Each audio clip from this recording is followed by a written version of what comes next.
awesome. People were really into it, and it was a beautiful day. You couldn't ask for better weather. I just love the fact that everybody was having fun, clapping, singing along. Even if they didn't know the songs, they were tapping their foot, and I saw people getting into chunky dunks. I really liked the crowd here. They were full of energy.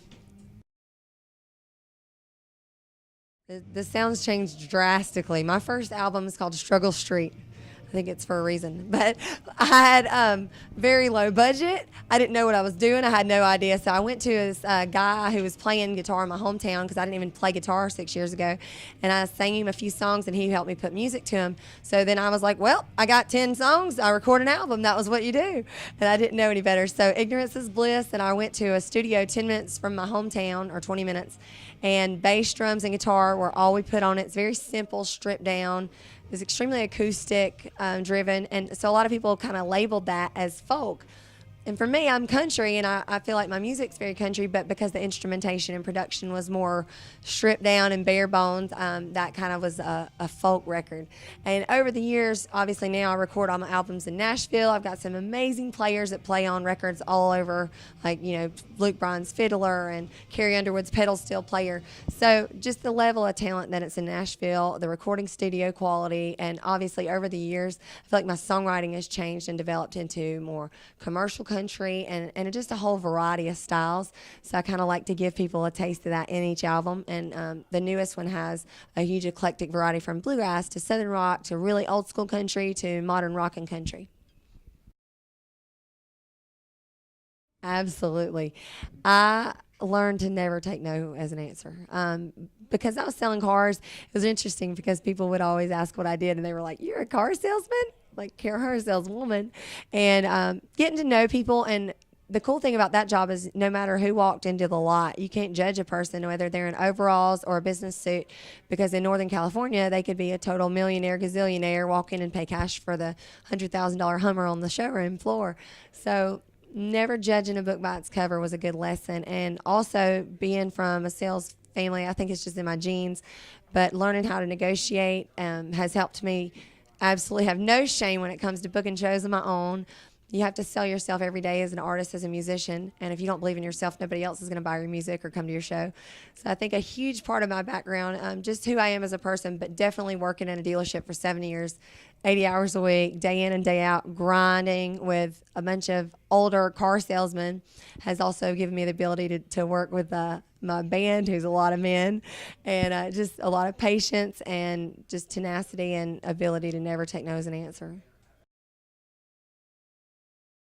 It's very hard trying to narrow it down and pick, because I have personal favorites for different reasons. Certain experiences has helped me get through, and that might not necessarily relate to as many people out there. But luckily, I'm an independent artist. I can do whatever I want to. So I don't have somebody telling me you can and can't put this song on an album. And over the last year, a couple of songs, How About Them Dogs, which is very geographically specific for my Georgia fans.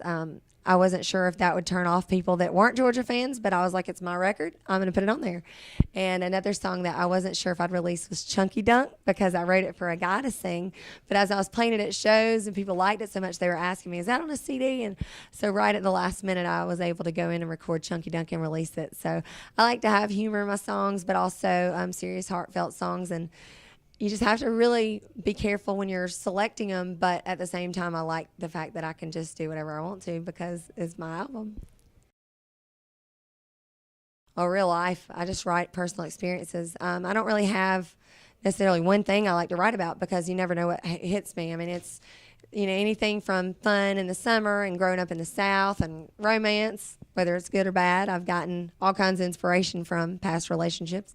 But overall, my Southern heritage has definitely been included in a lot of songs. And I know a lot of people kind of type label chicks as writing songs about dudes that they've dated a lot. But for me, it's just no matter whether it's sad leaving a place or looking forward to a new adventure or falling in love or getting heartbroken or just being raised by a grandpa who was a moonshiner. Whatever hits me. I mean, whatever my brain, the lyrics come into my head, and I can write a song about anything whenever I'm in the mood to. It just all depends on my mood and whatever I'm going through. I pretty much just try to approach every crowd the same. I mean, I want them to have a good time. I want them to hear my songs because nobody else is going to sing my songs like I can. And since I write all my own music, I'm telling them a story. So when people are actually listening and they understand the words and they understand that it's genuine, it's sincere, it's actually true stories most of the time. So I think that for me, just conveying the fact that what you see is what you get. And no matter what, I want people to walk away and say, like, that's a true songwriter, an artist, somebody who works really hard. And I want people to just get the full experience every show and just understand who I am as a person is exactly who they see on stage.